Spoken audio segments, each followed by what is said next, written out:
ভাই কিন্তু এখন সরাসরি কাজ থেকে আসছে, এখন সকাল 7টা বাজে।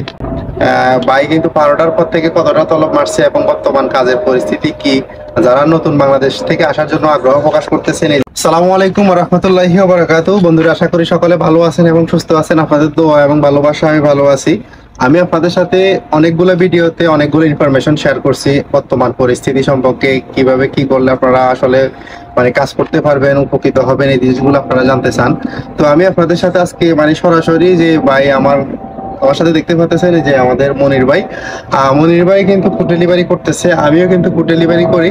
কিন্তু আমি কিন্তু আমার শিফট এখন নাই, ভাই কিন্তু এখন সরাসরি কাজ থেকে আসছে, এখন সকাল 7টা বাজে। ভাই কিন্তু 12টার পর থেকে কতটা তলব মারছে এবং বর্তমান কাজের পরিস্থিতি কি, যারা নতুন বাংলাদেশ থেকে আসার জন্য আগ্রহ প্রকাশ করতেছেন, এই জিনিসগুলা আমি আপনাদের সাথে শেয়ার করব। এই যে ভাই প্র্যাকটিক্যালি আছে, ভাইয়ের মুখ থেকে শুনলে আপনারা একটা বাস্তব অভিজ্ঞতা পাবেন। অনেকে ইউটিউবে আসলে অনেক রকম ভিডিও ছড়ায়, ইউটিউবে না, ফেসবুক অনলাইন প্ল্যাটফর্মে অনেকে আসলে কিছু টাকা ধান্দা করার জন্য অনেক মানুষকে এনে বিপদে ফেলে দেয়। আমি চাই না ভাই প্রবাসী ভাই এসে এখানে কোনো কষ্ট করুক। প্রবাসীরা হচ্ছে আমাদের বাংলাদেশের সূর্য সন্তান। আমাদের প্রবাসী ভাইয়েরা আসি কতটুকু কষ্ট করে, যারা প্রবাসের মাটিতে আসেন নাই তারা কখনো বুঝবেন না। যারা ফিজিক্যালি দেশের মাটিতে আছেন বা বিভিন্ন দেশে আছেন তারাই জানেন যে প্রবাস জীবনটা কতটা কষ্ট। তো আমি চাই না কোনো ভাই এসে কষ্ট করুক, বিপদে পড়ুক, এই জিনিসটা আমি বলবো। মনির ভাই, আমি আপনার কাছ থেকে বা আমার ভিউয়ার্সকে জানাতে চাই যে হ্যাঙ্গার স্টেশনের বর্তমান কাজের পরিস্থিতি বা সৌদি আরবে যে ফুড ডেলিভারিটা আছে, এই ফুড ডেলিভারি কাজের আপনি আপনার অভিজ্ঞতাটা বলেন। আপনি আমার থেকে অনেক সিনিয়র এবং কি অনেক কিছুই জানেন। এখন সর্বপ্রথম আশা করি সবাই ভালো আছেন, আলহামদুলিল্লাহ আমিও ভালো আছি। এখন এই যে যারা দালাল আছে ভাই, সবাই বলে যে বিদেশ যাবা, বসে বসে খাবা আর টাকা ইনকাম করবা, 10 ঘন্টা ডিউটি, 8 ঘন্টা ডিউটি, এরকম বলে একটা ফিক্সড স্যালারি দিয়ে নিয়ে আসে। হ্যাঁ, যখন তারা আসে আইসা তো হতাশ, দেখে তাদের বেতন ঠিক মতো 1200 টাকা উঠাইতে তাদের খাটতে হইতেছে 16 ঘন্টা 17 ঘন্টা। কিন্তু সবাই কিন্তু চায় যে কিছু টাকা ইনকাম করি। মানুষ বিদেশ আসে কি কারণ? একটা ফ্যামিলিকে ভালো করবে, সচ্ছল করবে, এই আশা নিয়ে বিদেশে আসে। কিন্তু আমরা আইসা দেখি পুরাটাই একটা ফাঁদ, দালালের চক্র। ঠিক আছে, আমরা এইখানে যারা আছি, আমরা কাজ করতেছি, আমরা কিন্তু খুবই কষ্টের ভিতরে আছি।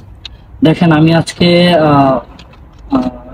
রাত 12টা থেকে এখন 7টা বাজে। হ্যাঁ, এই যে আপনি তো আমাকে দেখাইলেন, আমি ভিউয়ার্সকে একটু দেখাই। এই যে ভাই কিন্তু রাত 12টা থেকে এখন সকাল 7টা পর্যন্ত মাত্র 6টা অর্ডার কমপ্লিট করছে। বাকিটা ভাইয়ের মুখ থেকে শুনেন। একটা যারা বলে যে ভাই অর্ডার আর অর্ডার, এই কথা কিন্তু বাস্তবে কোনো মিল নেই। যারা আসবেন ভাই ভেবে চিন্তে আসবেন। আবার যে ভাই আমি একটা কথা অ্যাড করি, এই যে যারা দালালের কথা বলছেন, এরা কিন্তু বাংলাদেশের মানুষকে কি বলে জানেন?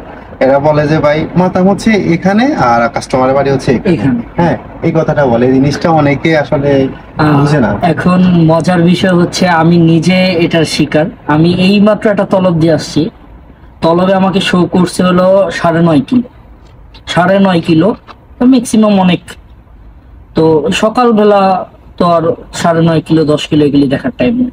আমি ধরছি মাশাআল্লাহকে 33 কিলো গেছে। একটা তলব 33 কিলো গেছে। একটা তলব, লাস্ট তলব যেটা আমি দিছি 33 কিলো। আমি মাত্র আসছি, শো করছে 9.5 কিলো। সারা 1 ঘন্টা 15 মিনিটের মতো সময়টা লাগছে। আল্লাহু আকবার, আল্লাহু আকবার। ভাই কিন্তু অনেক সিনিয়র এই কাজে। যারা বাংলাদেশ থেকে আসতেছেন তাদের কি অবস্থা হবে আল্লাহ ছাড়া আর কেউ ভালো জানে না। তো যারা আমি বলবো, যারা আসবেন ভেবে চিন্তে আসবেন। কিন্তু হ্যাঙ্গারে কিন্তু অনেক সিস্টেম ছিল, আগে অনেক সুযোগ সুবিধা ছিল। ঠিক আছে, যে আগে অনেক টাকা ইনকাম করা গেছে, আগে কোনো শিফটের ঝামেলা ছিল না। এই আইডি নিয়ে এখন যেরকম করতেছে, আমাদের সাথে পুরা জুলুম করা হইতেছে, পুরা জুলুম। আল্লাহ ছাড় দেয় কিন্তু ছেড়ে দেয় না। ইনশাল্লাহ এর প্রতিদান আমরা পাবো। তো বন্ধুরা, আশা করি বাস্তব অভিজ্ঞতাটাই পাইছেন যে অল্প কতটুকু কথা বলছে, এই কথাগুলাই কিন্তু খুব গুরুত্বপূর্ণ কথা। আপনি যদি একটু আমল করতে পারেন বা একটু বুঝেন, আপনার কাজে আসবে। আমরা যে আপনাদের সাথে এগুলা করতে ভিডিওগুলো তৈরি করতেছি, এখানে কিন্তু আমাদের আপনারা আমাদেরকে কোনো ফায়দা দিবেন না। আমরা চাইতেছি আরো কোনো ভাই এসে যেন বিপদে না পড়ে, একটা ইনফরমেশন পাক আমাদের কাছ থেকে, ভালো একটা ইনফরমেশন। আমাদের একটা ইনফরমেশনের কারণে যদি একটা ভাইয়ের উপকার হয়, সেটা আমরা আল্লাহর পক্ষ থেকে পাবো ইনশাল্লাহ। আপনি ভালো মন্দ যে কোনো কাজের বেনিফিট আল্লাহ আপনাকে দিবে অবশ্যই। তো বন্ধুরা, আমাদের আজকের এই ভিডিওটা এই পর্যন্তই। মনির ভাইকে অনেক অনেক ধন্যবাদ আমাদেরকে সময় দেওয়ার জন্য। নেক্সট টপিকে, নেক্সট ভিডিওতে আরো গুরুত্বপূর্ণ টপিক সম্পর্কে আপনাদের সাথে আলোচনা করবো। সবাই ভালো থাকবেন, সুস্থ থাকবেন। আসসালামু আলাইকুম ওয়া রাহমাতুল্লাহি ওয়া বারাকাতুহু।